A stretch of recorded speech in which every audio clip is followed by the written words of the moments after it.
reality of his ridiculous fantasies stuck him like a cold washcloth in the face. She wasn't the sort of woman for the likes of him, he knew. He had no business thinking of her that way. She had no sexual interest in a gawky, inexperienced youth who was years younger than her.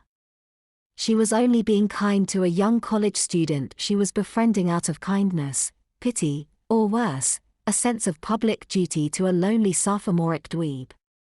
Once he had regained his senses, he was only glad that walking behind her in the hall gave his tumescent condition time to subside before she turned around to talk to him again.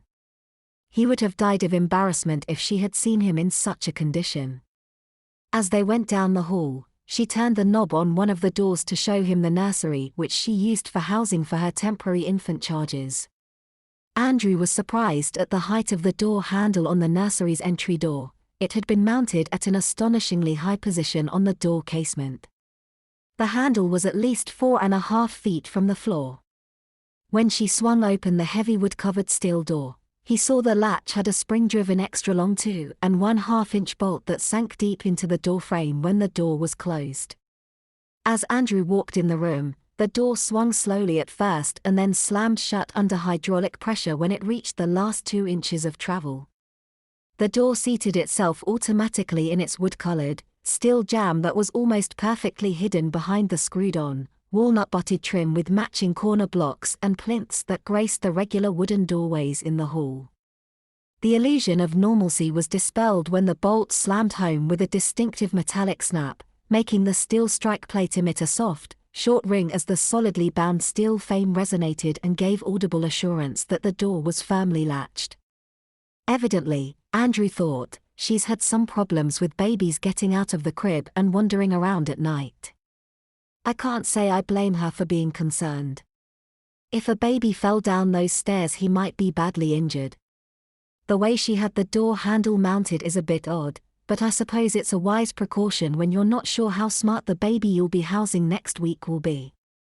The walls were painted a somewhat depressing shade of dark baby blue with heavy black walnut baby furnishings. The curtains were the same shade of dark baby blue and were so densely woven that no light from the outside penetrated the thickness of the fabric.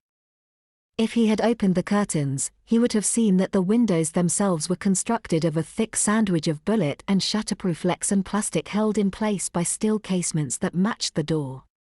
Outside the windows of the room, KRYSTYN had 1-inch diameter, decorative, iron burglar bars installed that could only be opened with a special tubular, ace, lock key from the inside. The window casement itself had locks mounted on either side that required similar but different tubular keys to open the windows. Aside from cutting through the 10-gauge thickness of continuous arc-welded steel plates that underlay the innocent-appearing plaster wallboard of the walls and ceiling as well as the wooden parquet floor, there was no escape from the room. Even the high-frequency screech of an infant's cries would be completely absorbed by the 3/4-inch layer of high-technology sound-suppressing foam that lay beneath the steel plate of the room's floor, walls, and ceiling. No noise, from the merest whimper to the loudest wail, could escape the sonic security in which KRYSTYN encapsulated her charges.